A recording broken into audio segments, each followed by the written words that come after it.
म खदा अर्पणको लागि हाम्रा अतिथिहरूलाई खदा पुष्प अर्पणद्वारा स्वागत जनाउनको लागि म मेरो संस्थाका सदस्यहरूलाई अघि आइदिने अनुरोध गर्दछु। अरुणा बजु आउनुहोला। खदा र पुष्प अर्पणद्वारा हाम्रो डाक्टर करण जोशीज्यूलाई स्वागत गरिदिनुहोला।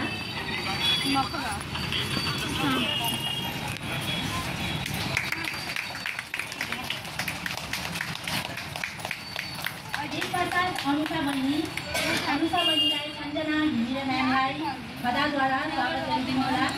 साथै पुष्प पनि प्रदान गरिदिनुहोला। यसरी नै हाम्रा अतिथिलाई स्वीकार गरेर आउनुभएका हाम्रा मेजर छिरिङ भुटिया म्यामलाई पनि उर्मिला दिदीको बाहुलीबाट खदा अर्पण गरिदिने अनुरोध गर्दछु। साथै पुष्प पनि प्रदान गरिने अनुरोध गर्दछु। यसरी नै निर्दण्ड बनाइने हाम्रा माइतीघर नारी समूहका सेक्रेटरी उहाँलाई म कौशल श्रेष्ठज्यूलाई खदा र पुष्प प्रदान गरिदिने अनुरोध गर्दछु।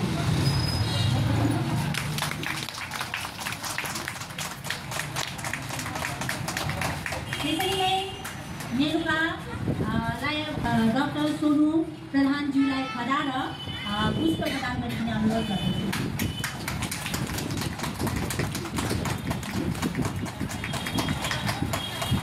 र हाम्रा दुईजना नर्स बहिनीहरूलाई पुष्प र खदाद्वारा स्वागत गरिदिनु हुन लक्ष्मी दिदीलाई म अनुरोध गर्दछु।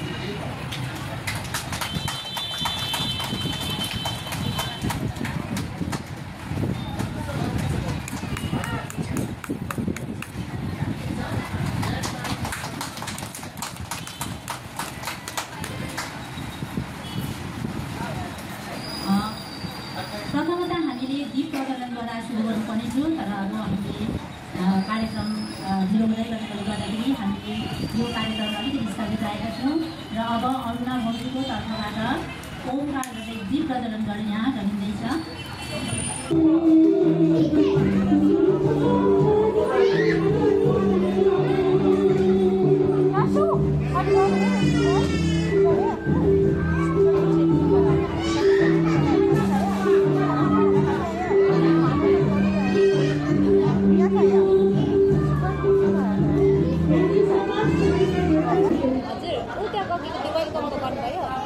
मैले गरेको छुइनँ कि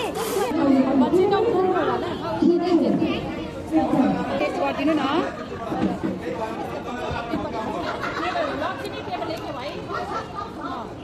अब जेनरल फिजिसियनहरू डेन्टल हो हुन्छ दिन बच्चा मान्छे छैन मेरो आज छुट्टी नाइट ड्युटी गरेर आएको ए सुतेको छैन छुट्टी हो आज त्यो सुतेको छैन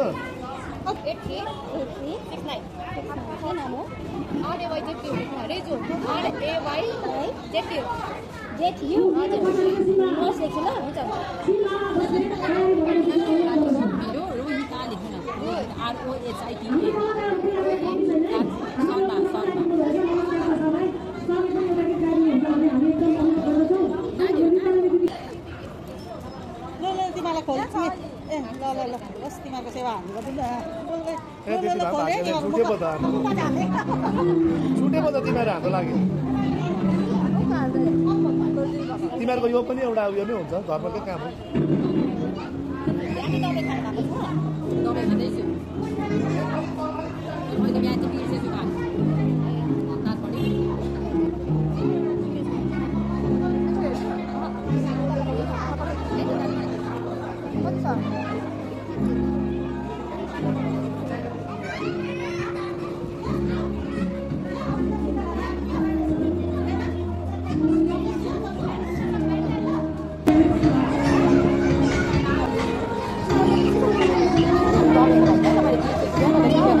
दबाई दिँदैन नि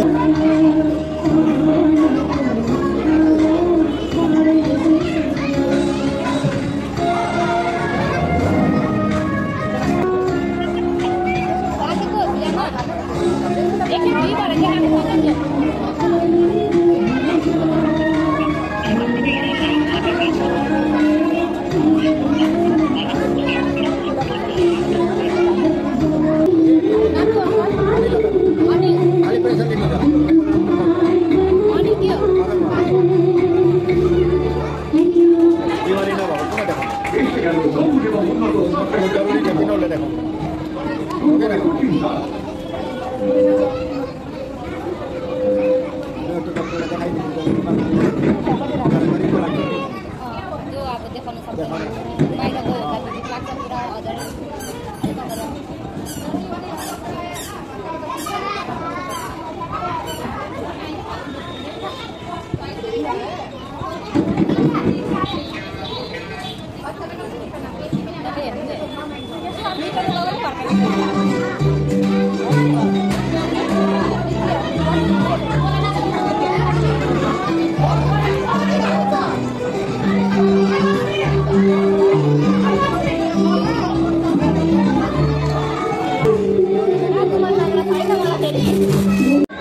अभिलाषा बहिनी दुईजना आएर हामीलाई एकदमै राम्रो प्रकारले सहयोग गर्यो।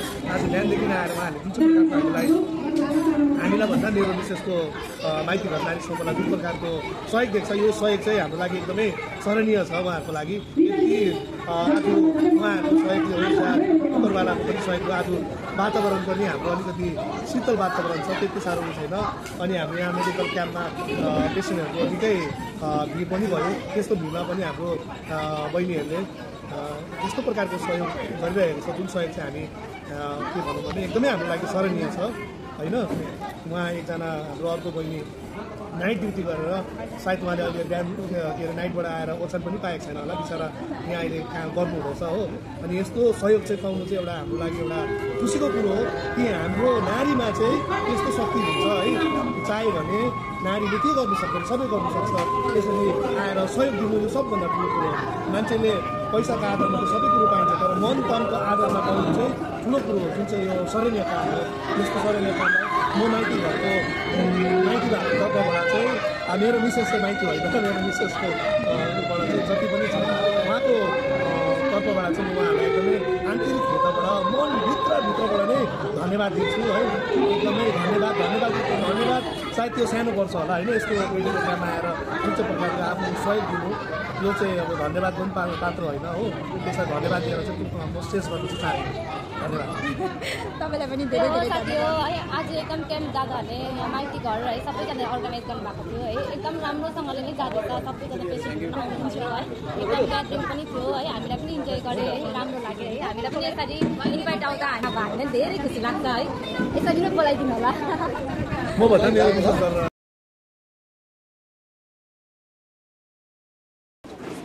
माइती घर नारी समूहको तर्फबाट हजुरहरू सबैलाई नव वर्षको हार्दिक शुभकामना। सबैजना खुसी बस्नुहोस्, स्वस्थ रहनुहोस्, सधैँभरि यसरी नै हामी हाँसी खुसी बस्नुहोस्, स्वस्थ रहनुहोस्। धन्यवाद।